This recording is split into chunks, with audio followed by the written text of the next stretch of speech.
चलो देखो, वैद्युत फ्लक्स पढ़ेंगे, ठीक है। ये बताओ, वैद्युत बल रेखाएं बताए थे तुमको हम। वैद्युत बल रेखाएं क्या होती है बताओ।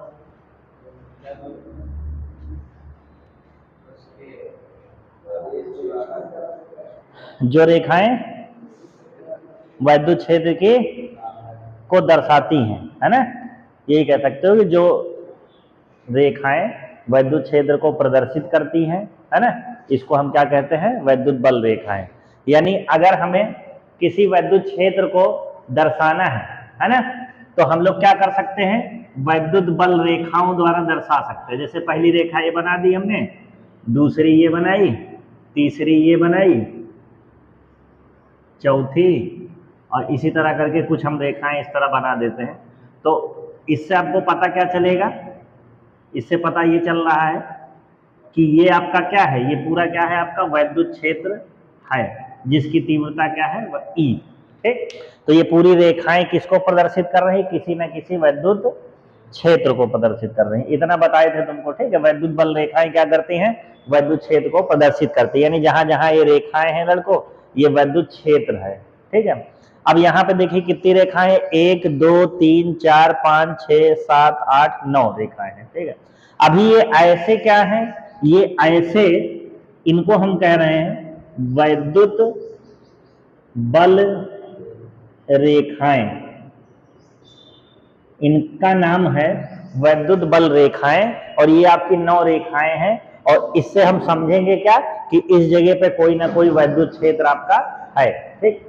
अब हम क्या करते हैं, अगर किसी वैद्युत क्षेत्र में हम कोई काल्पनिक पृष्ठ ले लेते हैं। काल्पनिक पृष्ठ का मतलब वो कैसा भी हो सकता है, आपका चौकोर हो सकता है, गोलाकार हो सकता है, कोई ना कोई आकृति ले लें, ठीक है। तो जैसे हम ये ले लेते हैं, जैसे ये देखिए, ये इस तरह, ये क्या है आपका एक,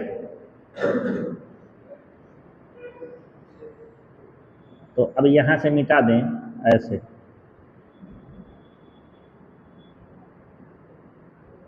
ये, तो हमने क्या किया कि ये आपका वैद्युत क्षेत्र था, उसमें वैद्युत बल रेखाएं थी। अब एक पृष्ठ ले जाते हैं, ठीक है, ये इस तरह का, ये वाला जो है, ये इस तरह सेट कर दिया हमने, ये क्या है आपका पृष्ठ है,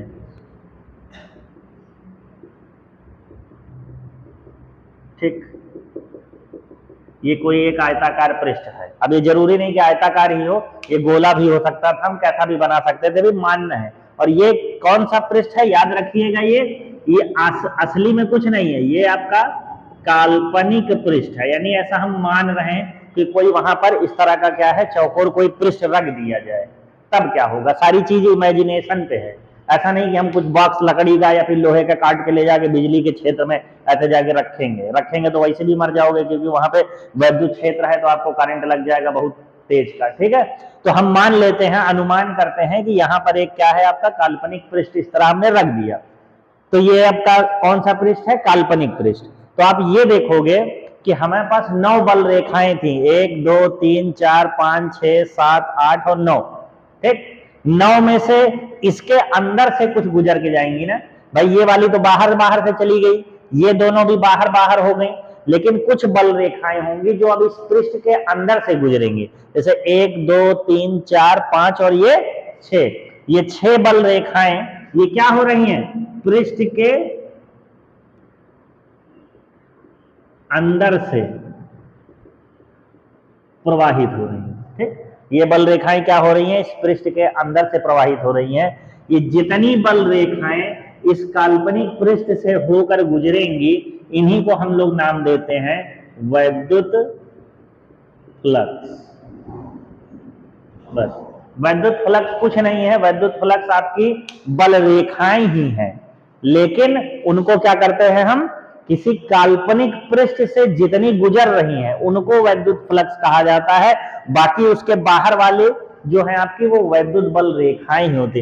वैद्युत फ्लक्स कुछ नहीं होता है, वैद्युत फ्लक्स केवल वो बल रेखाएं ही होती हैं, वो स्पेशल वाली बल रेखाएं होती हैं जो किसी पृष्ठ से हो करके क्या हो रही हो, गुजर रही हो। तो इनको हम क्या कह देते हैं, वैद्युत फ्लक्स कह देते हैं। और ये जो बाहर से जा रही हैं, इनको तो हम वैद्युत बल रेखाएं कहते ही हैं। तो इसकी परिभाषा होती है कि किसी वैद्युत क्षेत्र में। ठीक, ये काम कहाँ हो रहा है? वैद्युत क्षेत्र में। तो किसी वैद्युत क्षेत्र में किसी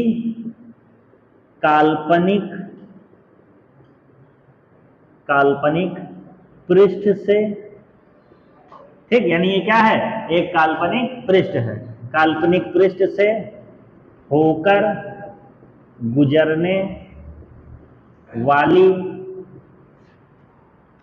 दूसरा मार्कर ले लें, वाली कुल वैद्युत बल रेखाओं की संख्या को क्या कहते हैं? वैद्युत फ्लक्स कहते हैं।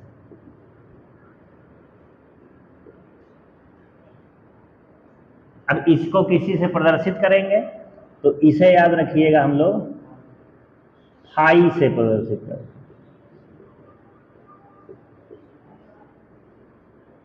इसे फाई से प्रदर्शित करते हैं। समझ आया? कोई वैद्युत क्षेत्र होगा, उसमें वैद्युत बल रेखाएं तमाम सारी होंगी। उसी वैद्युत क्षेत्र में अगर हम कोई काल्पनिक पृष्ठ ऐसे जाके रख दें, ठीक है, मान लिया वहां पे रखा है, तो कुछ वैद्युत बल रेखाएं इसके अंदर से होकर गुजरेंगी। जितनी वैद्युत बल रेखाएं इसके अंदर से गुजरती हैं, उन्हीं को हम केवल नाम देते हैं क्या? वैद्युत फ्लक्स। और इसको किससे प्रदर्शित कर देते हैं? फाई से प्रदर्शित करते हैं। अब वैद्युत फ्लक्स का मतलब यही है लड़कों कि यहाँ पर जितनी वैद्युत बल रेखाएं इससे होकर गुजरेंगी, है ना, अगर यहाँ पे 4 गुजर रही होती तो कहते हैं वैद्युत फ्लक्स थोड़ा सा कम है। अब यहाँ पे हमारी 6 गुजर रही है तो वैद्युत फ्लक्स ज्यादा है। अब अगर हमको और ज्यादा करना हो तो क्या हो? इसके अंदर से 10-12 गुजारना पड़ेगा, है ना। अगर 10-12 गुजर रही होती तो कह देते हैं और वैद्युत फ्लक्स। जितनी ये रेखाएं इसके अंदर से होकर गुजरेंगी उतना ज्यादा वैद्युत फ्लक्स होगा। तो अब एक चीज ये बताओ कि ये वैद्युत फ्लक्स अगर हम देखें कि इसको कैसे बढ़ा सकते हैं, है ना, तो जरा ये बताओ, जैसे 1 2 3 4 5 6 रेखाएं हैं इसके अंदर की। अगर हम चाहते हैं कि और रेखाएं इसके अंदर से गुजरे तो हम क्या कर सकते हैं बताओ? तो पहला चीज जानते हो क्या कर सकते हैं? पहला ये कर सकते हैं, कह दो कि सर ये जो पृष्ठ है इसको आप और बड़ा मान लो, है ना। इसकी जैसे और अगर 1-2 बल रेखाएं इसी तरह नीचे होता जाएगा ऐसे ना, और बना लो इस तरह ऐसे। देखो यहां हमने बना लिया, तो पहले 6 जा रही थी, तो कहेंगे सर जब इसको मान सकते हैं, मान ही रहे, काल्पनिक ही है, तो इसको और बड़ा कर दीजिए क्षेत्रफल। इसको बड़ा करने का मतलब क्या है? इस पृष्ठ का क्षेत्रफल बढ़ा दो। तो क्षेत्रफल बढ़ाने का मतलब पहले इतना बड़ा हमने माना था, अब इसको आप बढ़ा के कितना बड़ा मान लीजिए? ऐसे ऐसे। इसको और ऊपर तक आगे कर दो तो ये और ऊपर जाएगा तो इतना हो जाएगा। अब अगर हम इसका क्षेत्रफल बढ़ा देते हैं तो क्या इसका वैद्युत फ्लक्स बढ़ेगा कि नहीं? बढ़ जाएगा, सीधी बात। अब बल रेखाएं आप गिने 1 2 3 4 5 6 7 8 9 और 10। पहले कितने जा रही थी? 6। जब क्षेत्रफल हमने बढ़ा दिया तो क्या कितनी जाने लगी? 10। यानी वैद्युत फ्लक्स बढ़ गया कि नहीं? और इसी तरह अगर इसको छोटा और कर दें तो वैद्युत फ्लक्स कम हो जाएगा। यानी क्षेत्रफल अगर बढ़ा रहे हैं तो वैद्युत फ्लक्स क्या हो रहा है? बढ़ रहा है। और जब क्षेत्रफल को छोटा कर देंगे तो वैद्युत फ्लक्स क्या हो रहा है? कम हो रहा है। तो ये कौन सा संबंध है? सीधा सीधा संबंध है। एक को बढ़ाने पे दूसरी चीज बढ़ रही है, एक को घटाने पे दूसरी चीज घट रही है ना। तो इसको हम कहते हैं अनुक्रमानुपाती। इसका मतलब ये जो फाई है ये सीधा सीधा अनुक्रमानुपाती किसके? इस पृष्ठ के क्षेत्रफल के। अब आप क्षेत्रफल को चाहे डीए मान लें या आप डीएस मान लेते हैं, तो हम यहाँ पे क्या मान लेते हैं? डीएस। तो फाई अनुक्रमानुपाती किसके हो जाएगा? डीएस के। तो पहला चीज तो ये है, ये क्लियर है कि नहीं? क्षेत्रफल आप बढ़ाइएगा तो फ्लक्स बढ़ेगा, क्षेत्रफल कम कर दोगे, इसको छोटा कर दिए तो वैद्युत बल रेखाएं कम आएंगी, और कम आएंगी तो फिर इसका मतलब ये कम होगा। ये बढ़ रहा है तो ये बढ़ रहा है, ये कम हो रहा है तो ये कम हो रहा है। इसका मतलब सीधा सीधा संबंध। तो जहां सीधा सीधा संबंध होता है वहां क्या लगाते हैं हम? अनुक्रमानुपाती। और अगर उल्टा संबंध होता है तो वहां क्या लगाते हैं, व्युत्क्रमानुपाती। इसको बढ़ाते ये घटता, अगर उल्टा होता तो वहां व्युत्क्रमानुपाती लगता है। तो सीधा हो रहा था तो हमने सीधा किया, इसका मतलब अनुक्रमानुपाती हो गया। ठीक है, एक पॉइंट समझ में आ गया। अब दूसरी पॉइंट, अब अच्छा ये बताओ, तुम इसको बढ़ा तो दिए और ये बढ़ गया, लेकिन अगर हम कहें कि इसको आप बढ़ाइए मत, यानी क्षेत्रफल को आप उतना ही रखो जितना पहले था, तो जितना पहले था उतना ही रखो। यहां पे क्षेत्रफल को आप उतना ही रखो। मान लो क्षेत्रफल इतना है, हम तुमसे बोले कि कैसे वैद्युत फ्लक्स बढ़ाओगे, तो कहोगे सर जी इसको बढ़ा दीजिए, तो अपने आप संख्या अंदर बढ़ जाएगी, और जब बढ़ जाएगी तो वैद्युत फ्लक्स बढ़ जाएगा। वो सही है, उसको हमने लिख दिया। लेकिन हम दूसरी कंडीशन में आपसे कहें कि हम इसको नहीं बढ़ा सकते, हमको इतना बड़ा ही मानना है, तब क्या करेंगे आप? तो कैसे इसके अंदर से ज्यादा जा सकती है, इसके अंदर से कि कैसे ज्यादा वैद्युत फ्लक्स जा सकता है अगर इसको इतना ही रखें तो जानते हो क्या कहोगे कि सर ये जो आपकी लाइनें हैं ये दूर दूर हैं, इनको कुछ ऐसा कर दीजिए कि ये पास हो जाए, गझिन गझिन हो जाए, है ना। शुद्ध हिंदी में क्या कहते हैं इसको, गझिन हो जाए। तो जब ये पास पास हो जाएंगे, यानी सिकुड़ गई, तो जब ये पास पास हो जाएंगे तो अपने आप इसके अंदर से ज्यादा होने लगे, है ना। वही चीज तो है। या तो इसको बढ़ा दीजिए तो क्षेत्रफल बढ़ जाएगा, जब क्षेत्रफल बढ़ गया तो उसके अंदर से लाइनें ज्यादा आने लगेंगी। लेकिन अगर हम कहें कि भाई लाइन हमने इस क्षेत्रफल को हम उतना है, डिब्बा जो है आपका, पात्र जो है, यानी आपका जो चालक है, या फिर इसको जो भी बोलो, पृष्ठ बोलो, तो जो आपका पृष्ठ है वो उतना बड़ा ही रहेगा। तो बताइए कैसे? तो फिर हमको जब ये इतने हैं तो इनको सिकोड़ना पड़ेगा, है ना। वैद्युत बल रेखाएं जो दूर दूर जा रही थी चौड़िया के, उसको कहेंगे दबो अंदर, तो जब अंदर दबेगी तो पास पास हो जाएंगे, तो जब पास पास हो गए तो फिर और ज्यादा जाने लगेंगे। अब ये जो पास पास हो गई, इसका मतलब जानते हो क्या है? हम जब वैद्युत बल रेखाएं आपको पढ़ा रहे थे तो हमने बताया था कि अगर कोई वैद्युत क्षेत्र की तीव्रता कम है, मान लो 5 न्यूटन प्रति कूलम, तो इसकी जो बल रेखाएं होंगी वो दूर दूर होंगी, ऐसे। और अगर कोई वैद्युत क्षेत्र की तीव्रता ज्यादा है, मान लो 50 न्यूटन प्रति कूलम, तो जब ये ज्यादा होती तो इसकी लाइनें क्या होती हैं, पास पास। तो इसकी लाइनें क्या होती है, पास पास होती है। ये चीज बताए थे वैद्युत बल रेखाओं में कि अगर वैद्युत क्षेत्र की तीव्रता जहां पे बल रेखाएं दूर दूर हैं, इसका मतलब वैद्युत क्षेत्र की तीव्रता कम है, और जहां पे एकदम पास पास में है, इसका मतलब वहां पे वैद्युत क्षेत्र की तीव्रता क्या है, ज्यादा है। तो हम इसको पास पास लाने की बोल रहे हैं ना, तो इसका मतलब हम क्या बढ़ा रहे हैं, वैद्युत क्षेत्र की तीव्रता। यानी वैद्युत क्षेत्र की तीव्रता के भी ये क्या होगा, अनुक्रमानुपाती होगा। इसके ऊपर अगर वेक्टर लगा दो, इसके ऊपर वेक्टर लगा दो, ठीक है। तो ये क्या हो जाएगा आपका, क्षेत्रफल के अनुक्रमानुपाती, यानी क्षेत्रफल बढ़ा दीजिए, या तो वैद्युत क्षेत्र की तीव्रता के अनुक्रमानुपाती। अगर तीव्रता बढ़ा दोगे किसी जगह की तो वहां पे रेखाएं क्या हो जाएंगी, पास में हो जाएंगी। तो जब पास में हो जाएंगे तो ज्यादा हो जाएगा। इसका मतलब ये जो फाई होता है ये दो चीज पे निर्भर करता है, पहला उस पृष्ठ के क्षेत्रफल ds पे, और या तो उसकी तीव्रता E पे, ठीक है। इसको आप बढ़ाएंगे लाइनें पास पास तो ज्यादा, इसको आप घटाएंगे तो लाइनें दूर दूर तो कम, है ना। तो ये दोनों चीज समझ में आया। तो यानी ये जो फाई होता है ये दो चीजों पे निर्भर करता है, एक ds पर और E पर। अब ये दोनों तरफ फाई ही है, तो इसको हम डायरेक्ट लिख सकते हैं फाई अनुक्रमानुपाती E डॉट ds, ऐसे, ठीक है। अनुक्रमानुपाती हटाएंगे, नियतांक लगाते हैं, और उस नियतांक का मान यहाँ पर 1 होता है, तो इसलिए डायरेक्ट फार्मूला हो जाता है E डॉट ds। एक चीज तुमको यहाँ और बता दें, कक्षा 11 की चीज है। अगर लड़कों कोई दो चीजों के बीच में अगर आपका डॉट गुणन लगा है, ये डॉट के तरह गुणा लिख सकते हैं, और हम इसी को लिख सकते थे E और क्रॉस की तरह गुणन, ऐसे। तो ये डॉट गुणन और ये क्रॉस गुणन आपके कक्षा 11 के दूसरे पार्ट का फिजिक्स का चैप्टर है, डॉट प्रोडक्ट क्रॉस प्रोडक्ट।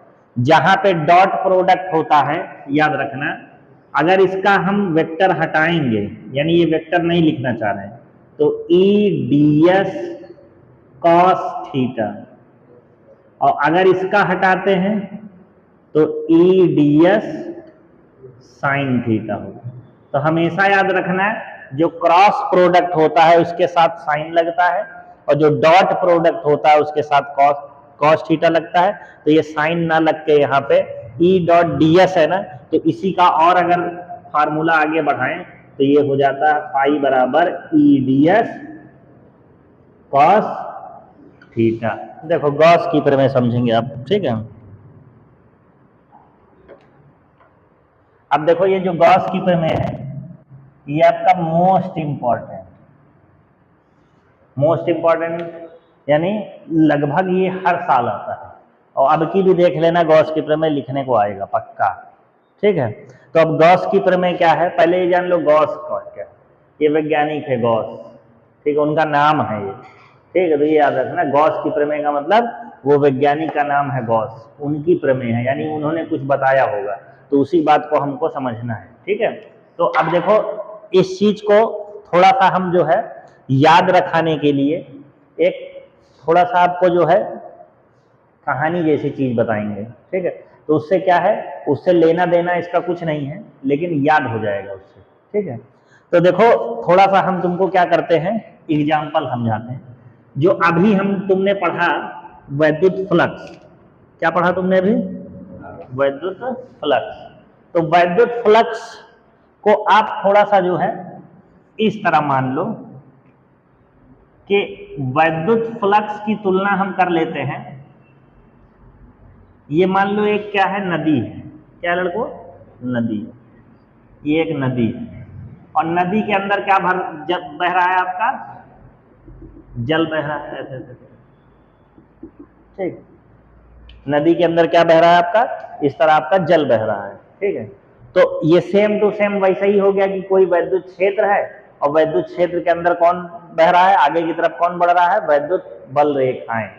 तो सेम टू सेम उससे इसका संबंध रिलेशन आप निकाल सकते हो ना, कि एक नदी है और उसके अंदर जल बह रहा है, और इधर इसको भी बना लेते हैं कि ये एक वैद्युत क्षेत्र है और इसके अंदर कौन बह रहा है लड़कों, वैद्युत बल रेखाएं, ठीक। ये आपका नदी है, ये आपका वैद्युत क्षेत्र है, इसके अंदर जल बह रहा है, इसके अंदर वैद्युत बल रेखाएं बह रही हैं, ठीक है, यानी वैद्युत बल रेखाएं आ रही हैं। अब एक चीज समझो, वैद्युत फ्लक्स का मतलब यही था कि कोई एक काल्पनिक पृष्ठ हम ले जाते हैं इस तरह ऐसे करके, और इसके अंदर रखते हैं, और उसमें बीच में क्या होना चाहिए, जगह होना चाहिए, तभी तो इसके अंदर से ऐसे निकल के जाता है। तो इस पात्र को हम ले गए और इसको इस नदी के अंदर डुबा दिए। अब नदी के अंदर डुबाने का मतलब ऐसे पकड़ रखते हैं, तो कुछ इस तरह की घटना हुई आपके साथ, ऐसे ऊपर से आप यहाँ पे ऐसे पकड़े हैं, तो आपने देखा ऐसे, तो इस नदी के अंदर आपने डुबाया, तो आपने ये देखा कि कुछ पानी तो इधर बाहर से बह रहा है, कुछ पानी इधर बाहर से बह रहा है, लेकिन अब कुछ विशेष पानी जो है वो इसके अंदर से निकलने लगेगा। तो जो इसके अंदर से निकला उसको आप लोग क्या कह देते थे, वैद्युत फ्लक्स, ऐसे कहते, है ना। अब यही सेम टू सेम कहानी यहां भी है। आप यहां पे भी वही पात्र ले गए ऐसे,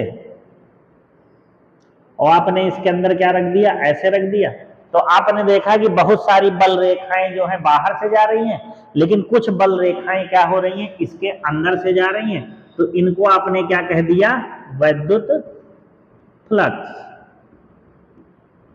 तो दोनों एक दूसरे से रिलेशन हो रहे हैं ना, रिलेट हो रहे हैं ना, एक तरीके से वही काम तो हो रहा। पानी बह रहा था, इसमें डुबा दिया, इसके अंदर वाले को हमने वैद्युत फ्लक्स कहा। सेम टू सेम वैद्युत क्षेत्र में गए, वैद्युत फ्लक्स, वैद्युत बल रेखाएं बह रही थी, इसको ऐसे रख दिया, इसके अंदर से जो गुजर रहा है उसको हमने वैद्युत फ्लक्स कह दिया। तो दोनों में एक दूसरे से रिलेशन है।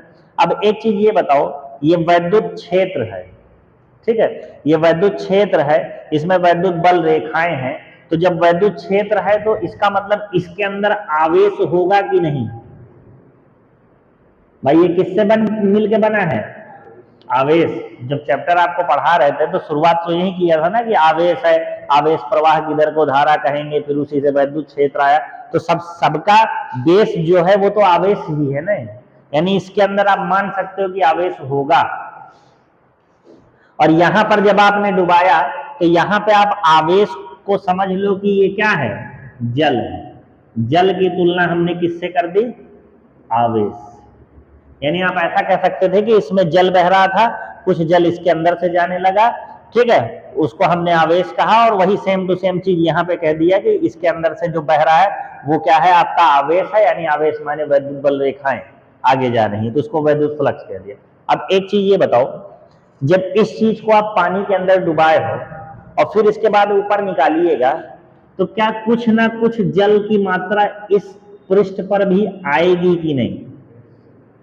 ऐसे करेंगे भाई, किसी पात्र को, लकड़ी के पात्र को आपने ऐसे लिया, पानी के अंदर ऐसे डुबाया, तो उसके अंदर से पानी बहने लगा, वो तो क्लियर है, तो क्या उस लकड़ी के पृष्ठ पर कुछ पानी नहीं चिपकेगा?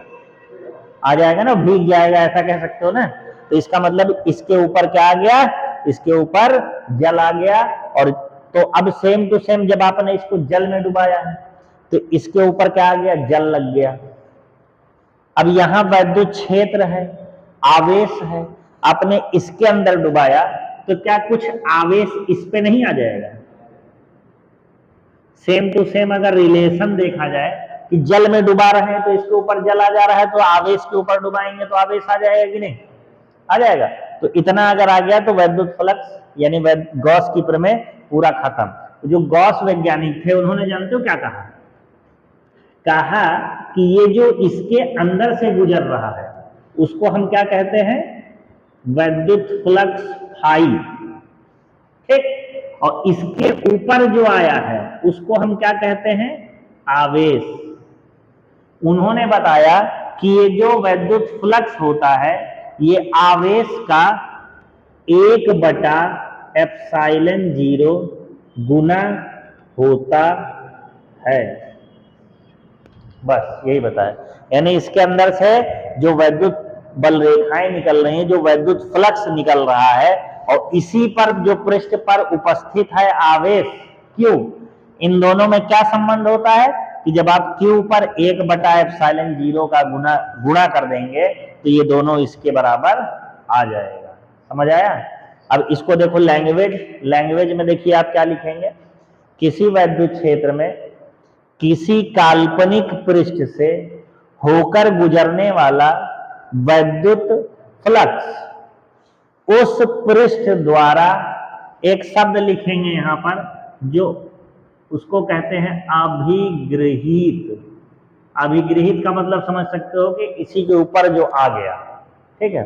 तो क्या बोल रहे थे, किसी वैद्युत क्षेत्र में किसी काल्पनिक पृष्ठ द्वारा गुजरने वाला वैद्युत फ्लक्स उस पृष्ठ द्वारा अभिगृहित कुल आवेश का कितना गुना, 1/ε0 गुना होता है। यही आपकी क्या होती है, गॉस की प्रमेय होती है, उसी को याद करना होता है। ऐसे बार बार आप याद करेंगे, बार बार भूल जाएंगे। इससे थोड़ा सा इसका अगर रिलेशन समझा लिए, अपने दिमाग में बैठा लिए, तो आप क्या है, एक दो बार इसको पढ़ेंगे और याद हो जाएगा, ठीक है। तो अब इसी की लैंग्वेज देखो लिख दे रहे हैं हम, ताकि आपको जो है समझने में आसानी हो, ठीक है।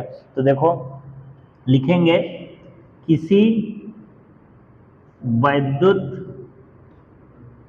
क्षेत्र में स्थित किसी काल्पनिक